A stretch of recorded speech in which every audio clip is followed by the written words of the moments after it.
If you're a newer agent, either newer to the industry or even newer to a rev share type brokerage, if you want to get started in attracting and recruiting in order to participate in rev share, the first thing you want to learn to do is leverage your upline.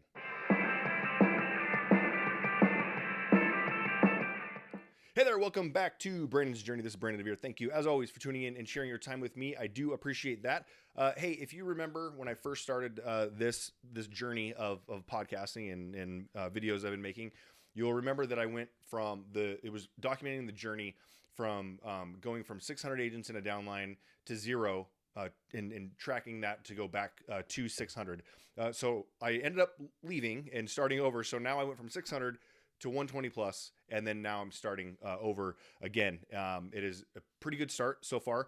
It's been fun, and one of the things I wanted to let agents know that are wanting to participate in rev share or recruit or anything like that.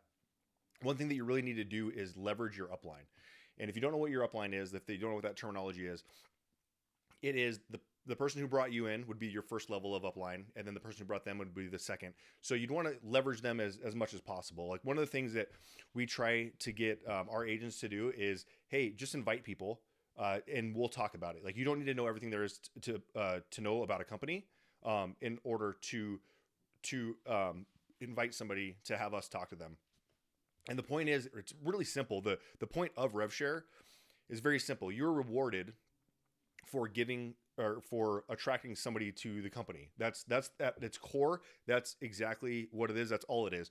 So for instance, I use this analogy a lot is pickleball is big right now. Everyone loves pickleball. It's super cool and everyone wants to go out and play, right? So let's say you're just getting into it and you go Google, what are the best 10 pickleball rackets?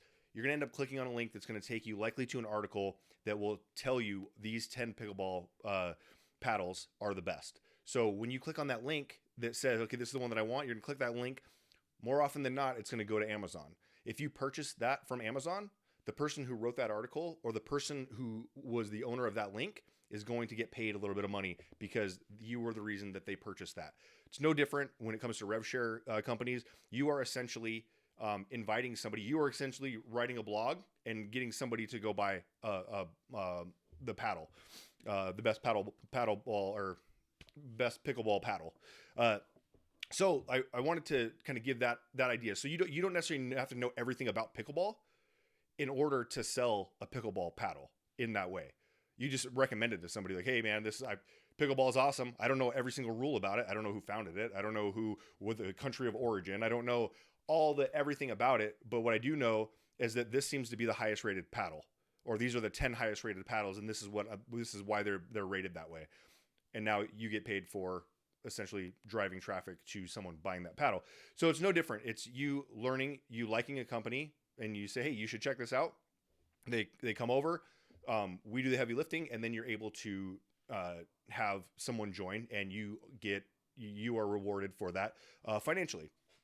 So the reason I bring that up is because today we had a meeting. We had two separate meetings with a total of 9 agents. So I was in a presentation, back-to-back presentations for 4 hours, talking to these agents, and some of them no idea what it is. The people who brought them to me are in my downline, and they were leveraging their upline. They leverage it by having me come explain like the nuts and bolts of simpliHŌM to get them to give them the most information. And then in this case, we had a team leader that is building a team here in Las Vegas and is like, you know what, hey, for the team, I'll explain the team stuff. Brandon's going to go ahead and explain the simpliHŌM stuff. And so we had 4 hours of great conversation, giving people the information that they need. And other things like this book that I wrote, I've talked about this multiple times before, but this book is something that I gave out as a way to help attract and recruit. All you do, I will say this right now, the trick for this is that I have my agents hand it to somebody and say, hey, my business partner wrote this. I thought you might enjoy it.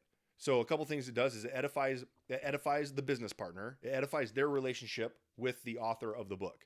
Now, I'm not saying that I'm some kind of huge, amazing being because I wrote a book, right? It was actually easier than I would have thought to self-publish. I wrote it all the words are mine. So it's not outside of the bonus chapter, which was from help from my coach, Wayne Sutton. So shout out Wayne. But the idea is to have that conversation, like as a conversation starter, so we can have, if you know how to invite somebody to an event or give somebody a book and have that conversation, now you have other people doing the heavy lifting. And that's what I try to have for my agents is, hey, get me in front of them, and then we'll chat about it and chat about what the business is. And then their relationship is their relationship, and they can still have them go underneath them in that way. So I wanted to bring this up today because they did a great job leveraging 9 different agents. That's pretty, like 9 agents that are very much interested in making the move to simpliHŌM. It wasn't a cold audience.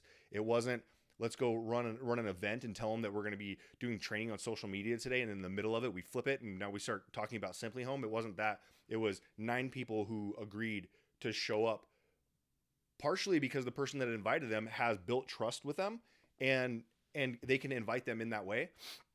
And that person didn't have to explain everything there was. So for instance, there was a person that just joined us, like literally filled out her application yesterday, brought somebody else today who's joining. And in day 1, she already has an agent under her, but she didn't do any explanations at all. She said, this is what I'm doing. I think this is really cool. You should check it out.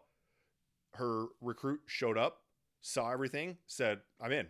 So that's what you want to do when you get into your into your downline, whatever downline that you're in. When you're in there, you're going to want to reach up for the people that can help you help the people that you're trying to help below you, and get that ability to have someone who is able to speak on the company a little more fluently. Because the other thing is that we're not trying to create just nothing but recruiters out there, because you still need to go out and close deals, right? If there's no deals, then there's no revenue to be shared.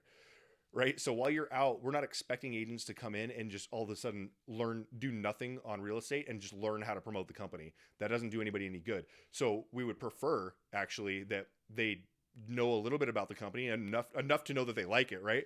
But to give them the opportunity to say, hey, this is something that is, I think it would be really cool for you. Well, can you explain it to me? No, actually, I have somebody else that can explain a little bit more in depth for you, and to make sure that it would be something for you. But you could possibly say, these are the things that I like of it or about it. This is what I like. But it takes all the weight off of you as the agent trying to recruit, trying to attract, and it allows you to leverage the strength of those that might be in your upline. So if you're thinking about getting in to one of these rev share platforms, whichever one it is, it doesn't have to be simpliHŌM, but whichever one it is, make sure that when you get in, that you're gonna ask your upline to help you. And it may not be the direct sponsor. It might be a couple above. I was talking to agents today, helping recruit agents that will land on my 5th level. So that's 4 other people that it went through for me, and actually a level 6 for the one that joined. So it is just leverage the people that are there to help you, and in most cases they should be willing to do so. So just wanted to touch on that. Very productive day. Of the 9, we have 4 that are already in, and 5 more that are probably gonna make the move, which it seemed like it made the most sense for a lot of them. And even if we don't get all 9, I mean, batting 1,000 is tough to do. If we do get all 9 this time, like next 9, there's going to be a time where you don't get all 9. So you just got to be best. I heard John Sheplack say one time, he said, we don't want to be your next brokerage, we want to be your last brokerage. And that's kind of how I feel about anybody who you might swing and a miss on or whatever, or they decide that they don't want to join. You don't hold it against them. Don't be upset. Continue to give them value, provide them value, and be there for them. And eventually, you never know, 1, 2, 3, 4, 5 years later, maybe they join you. Remember, this is the long game. This isn't just get in, hurry up and get out. Like if you treat it that way, you're gonna crash and burn, and you're gonna have people leave just as fast as they join you. And if you can't retain them, then you're just gonna be on this constant hamster wheel of recruiting, and you're never going to see the growth. So, all right, think long term if you're going to do this, or if you just want to do it, add a couple agents a year, which is perfectly fine too.